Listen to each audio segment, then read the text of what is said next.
for next up, we have our last speaker for the day, but we'll have a discussion session after that, so please hang on.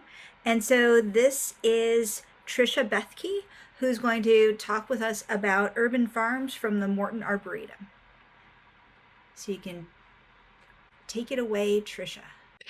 Well, very good. I'm super excited. I love the Spotted Lanternfly Summit, and it's perfect following Matt because I'm going to talk all about the work that he and his team are doing, and certainly as it relates to the urban farms and kind of the challenges and the opportunities that we came upon last year. Um, as a way of introduction, I am the Forest Pest Outreach Coordinator for the state of Illinois. On an annual basis, I provide over 60 trainings and attend outreach events all throughout the state. I engage community volunteers to report SLF. Our reporting mechanism, Lanternfly at illinois.edu, was very successful. That was how we got the first positive confirmation. We identify and map high-risk pathways, and we use our support safeguarding systems.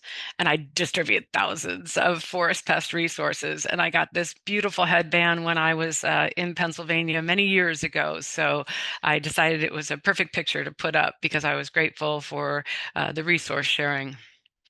We're going to talk a little bit today about urban farms, and Matt's work is great, and everybody else, and talking about kind of the effects of vineyards. And we had an event last year that really opened my eyes to potentially a market that desperately was overlooked and needs more assistance, and not for any other reason than when I go out and do education and outreach, I'm really talking to the general audience. I do, specific industries, the green industry, landscape, urban, nature centers and whatnot, but hadn't really kind of focused on this urban farm, right? So urban farms grow, diversified crops. Potentially, they could be susceptible to SLF.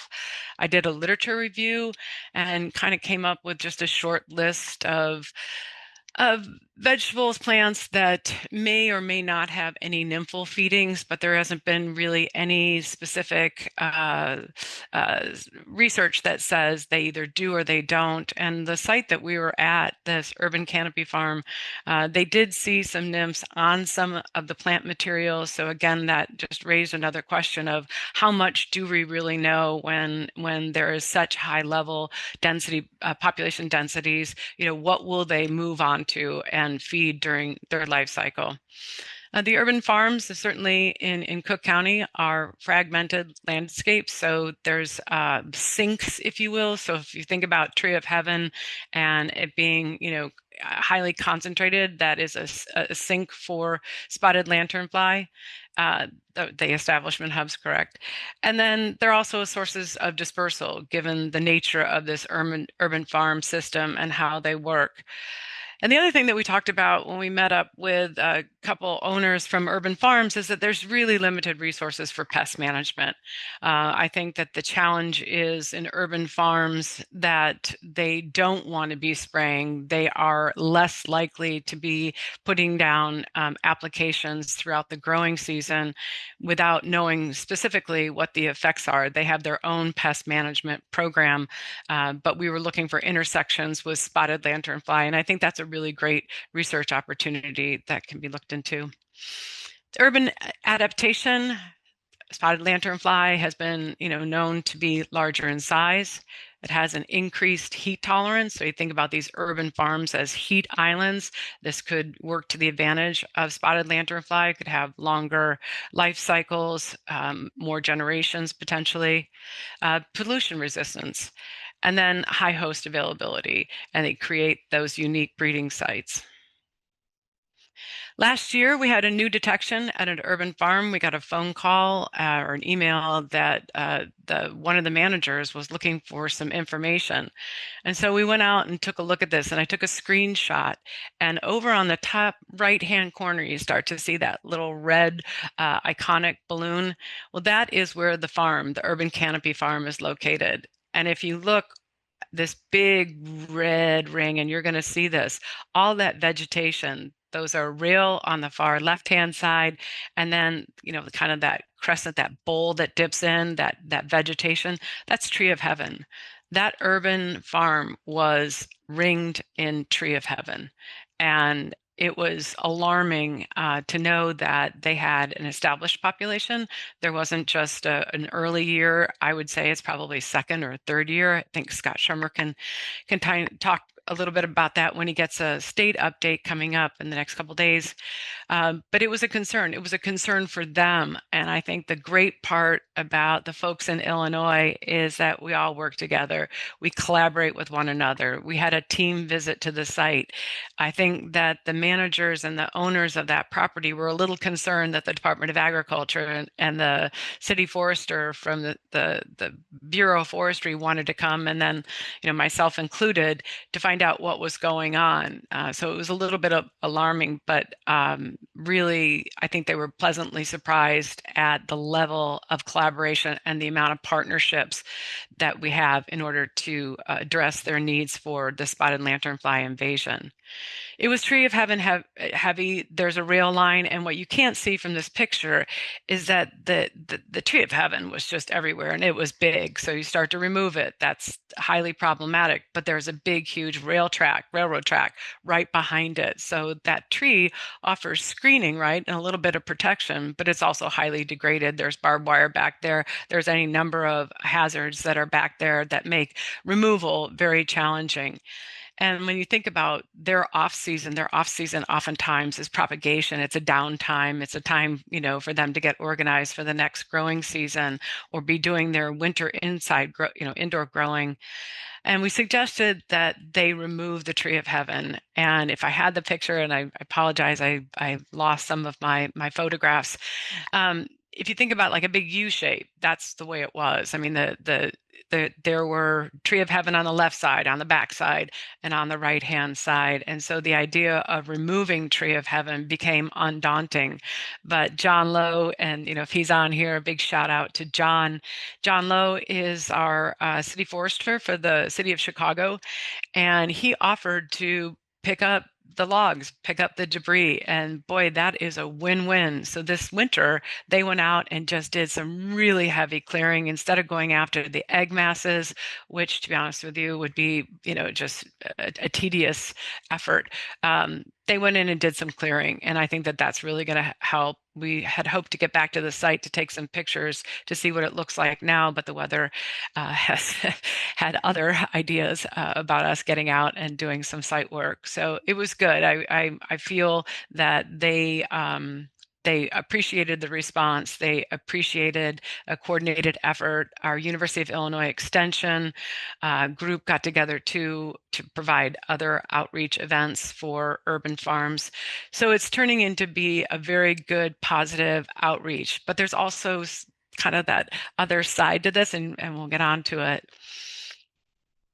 This is urban farming in Cook County. There are over 900 urban gardens. So you think about a rooftop garden, you think about a school garden, you think about, urban farms themselves. Those green dots over on the left-hand side in that city of Chicago scene is the 82. So I just kind of started to cut the data and take a look at it. I thought it was interesting too that the economic impact in Cook County in agriculture for urban farming, they have over 110,000 jobs and contribute over $15 billion in economic value. That's huge.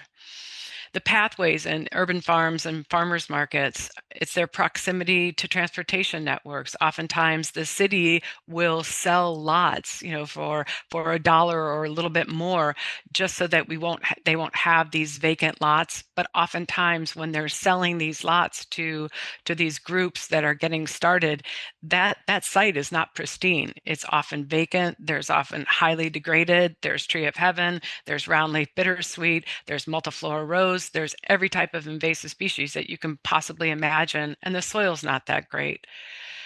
So there's a lot of movement too when they're looking at working at these sites of equipments and supplies to come in, because they're really not farming sites. And typically they don't have building outpost structures like barns and whatnot. And this is, highly fragmented, right in the middle of a subdivision. So the public access is significant. the host risk potential, we have a tree of heaven of positive records. In Illinois, we have over 2,000 records. And then in Cook County, that's over on the left-hand side, all those red dots are aggregated. So I took it off of Ed's map and looked at kind of like, all right, we know we've got the urban farms. We know we've got a host risk potential. And how do we create that map? And this is where Matt comes in. I'm so excited to work with his team going forward so we can create some really good visual maps to help us target our education and outreach. So over on the right-hand side, that's just a slice, and you're going to see that. You're going to see that image again and again. It's a smaller subset, but then 82 farms right now. Again, this is the image. Here it is. And then here are the SLF reports. In 2025, we had over 150 SLF reports. Scott Schirmer is going to talk about that, so I'm not going to get into too much detail. Those blue dots, those X's, are a single adult, but look at just from a comparison standpoint. You've got those 82 urban farms, and you've got all of those SLF reports. And for me, it made me like, I didn't know what to do. I was just like nervous and also very thankful that we have, really good technology to help us get to maps that can drive us to providing education, outreach, and training volunteers that live in these communities to get out and survey these urban farms to help them out. Farmers markets, Matt, this is Matt's work. Matt's work is great. So you're seeing really closely, you've got a little yellow dot and it's got a leaf. Well, those are farmers markets. And I'll be honest with you, I didn't really consider farmers markets and as being a potential. After we went to the urban canopy, I did do tabling in a number of farmers markets because I realized that this is a really captive audience and it's a really good connection to it. So over on the right-hand side, what you're seeing is in this circle, Matt has highlighted the positive confirmations that we have. And I don't know, Matt, if it was through Ed's map or iNaturalist, but there's a handful of those positive confirmations. So again, looking at this data and trying to figure out how can we put this all together in one area so that we can look at some of these vulnerable sites, take the tree of heaven points, take the urban farm points, take the farmers market points, and start to tease it out and find out where they are. Can we see a pattern that's going on? We're talking about, edge effects. I mean, many of these urban farms, that's all they have are the trees. So that edge effect, when Matt was talking about it, really made sense to me. This is going to be work that we're going to focus on going forward in 2026, and I'll talk a little bit more about it. But I did want to highlight that, all of us have been doing so much good over the last, gosh, I don't even 10 years, even more than that. And it's now kind of coming to fruition. Illinois doesn't have a huge high population, but I tell you, the longer we get into this and more movement there is around it, the more likely we are to see these populations begin to establish and spread around a little bit. And Cook County is just ripe with any type of transportation, whether it's rail, whether it's bus, whether it's the metro, whether it's cars, we got shipping. I mean, you name it, we've got it. So for outreach for 2026 and beyond, we're looking at doing some egg mass scrapings. And again, the weather did not help us out, to be honest with you. We had hoped to get many more public-facing work days to do some egg mass scraping. In the Forest Preserve of Cook County in Oak Park, the staff there did a wonderful job in doing some egg mass removal. It's not an urban farm, but it was an area that was ringed in a highly residential area. And I was surprised to find locations, the egg mass on red oak and on, I think it was the white pine trees, which I found to be very interesting, probably very flat vertical surfaces, easy to get to. So again, we're going to go back. Hopefully in the next couple of weeks, we can get some egg mass scraping work done in some of the sites that we know where we've got low populations. We want to encourage the removal of Tree of Heaven. It's a challenge because Tree of Heaven is a tree and it provides ecological services as well as, physical and mental health services. It's green, it provides oxygen, it does water retention, but it's highly invasive. And we do encourage people, especially right now in the season, to go ahead and remove the Tree of Heaven as best as they can. And then we're going to continue to collaborate with the University of Illinois Extension, Illinois Department of Agriculture, APHIS PPQ, the City of Chicago, and provide direct outreach to farms and farmers markets. I think it's critical for us to give them a lot of resources because in many instances they don't have a lot of resources. They're working in areas where there's potential food deserts, there's a vulnerable population, there are challenges with having a public perception of an urban farm that has an infestation of an unknown pest. We're going to review the need for outreach resources for specifically urban gardens. The University of Illinois Extension has done a great job. Illinois Natural History Survey, Kelly Estes, our CAPS coordinators, got great resources as well. But we developed a new resource, and that's on the next slide. But we're kind of wondering whether or not we need to tailor that and be more specific. The challenge is that the management options are not that great, and so we need to get our team back together again and talk about what that looks like. And I'm hoping, over the next couple of days that we can get some opportunities for potential collaborations with folks out in the East Coast and anybody else that's interested. This is the new spotted lanternfly resource, that QR code. I'm not going to talk about it. Scott's going to talk about it, but that was a collaborative effort, again, with the whole team. We're very proud of it. It is a super helpful and specific for yard and garden, but not necessarily urban farming. And so we're going to have to revisit that. I think there are gaps and challenges that I mentioned before. And so when I was doing the lit review for SLF and urban farms and I didn't add farmers markets, I probably should go back and do that. There was not a lot of information available. And I think that for us right now, we have multiple reporting platforms. So I have EdsMap, which we've been using, and that has all of our Tree of Heaven data. They can migrate data from iNaturalist. And sometimes with iNaturalist, I need to probably get my alerts set up to get that regular download of information because, the public is very familiar with using iNaturalist. So that's great. I want to work with Matt and get everything kind of on one map. I'm definitely a visual person. So having multiple reporting platforms and having to integrate them is very daunting sometimes.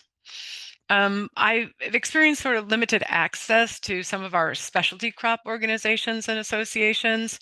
I think it's a challenge to continue to find the right person, find the right platform, find the right annual conference or outreach, or at the state fair where they have Illinois wine tasting. Maybe that's an opportunity to have a booth there to talk about spotted lanternfly, although they probably wouldn't welcome me, but maybe if I had a few headbands. But I wanted to bring it up because it is a challenge. There's limited research on feeding on vegetables and fruit and herbaceous plants, and I say that I should just put a big asterisk from what I've been able to ascertain and to see. I'm hopeful that there'll be other research presentations. And then SLF management and urban farm setting, in Chicago, doing any aerial applications is really challenging, especially on public land. And so that is difficult in and of itself. They are already managing for enough other garden pests to do SLF management is a big challenge for them, and they have admitted to it, especially because they're looking at what collateral damage could happen, right? So, any of the pollinators could be impacted. So again, teasing out what management strategy at what stage, if it's necessary, and it may not be. And then the socioeconomic impacts, right? So these small urban farms don't have the ability to absorb crop losses, and they don't have, and it's not necessarily SLF feeding on the crops. It's the perception in a community that if there's a heavy SLF infestation, then are you more or less likely to go and, pick up your fruit or your food or whatever? I mean, there's a lot of, even though we feel like we are doing a lot of education in many communities in and around Cook County and Illinois, they haven't heard of SLF, and they only hear kind of what they know on the TV or they see, on the internet. So sometimes the challenges to the community at Urban Canopy Farm, they said they have a hard time getting people to come to the site to pick up free vegetables, and they were worried about the perception of having an SLF infestation and what that would do to their community outreach efforts. And that's it. That's all I have. It is 2:21, so I wrapped that topic up pretty quickly and have a little bit of time left over. If anybody has any questions, or certainly we can get on to the rest of the questions.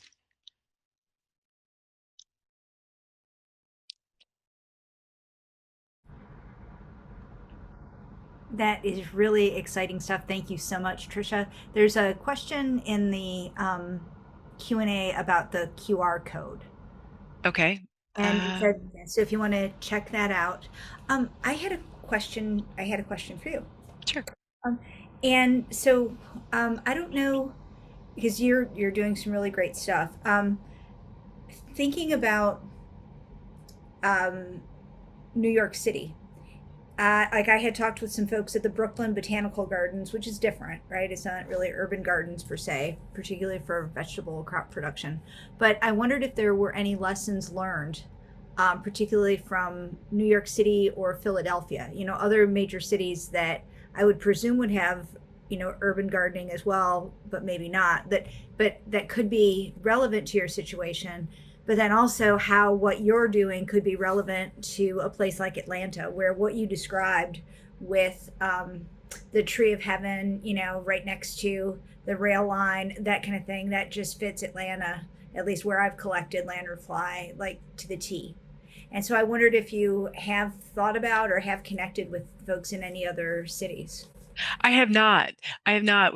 This is relatively new since last year. It's kind of like July of 2025. So no, I haven't, but I wrote them down, and that's an excellent opportunity to kind of figure out what has other people and other organizations done that we could use, locally to help people out. And certainly, we are always happy to, work with folks in different states and Atlanta and in other areas, based on what our experience has been.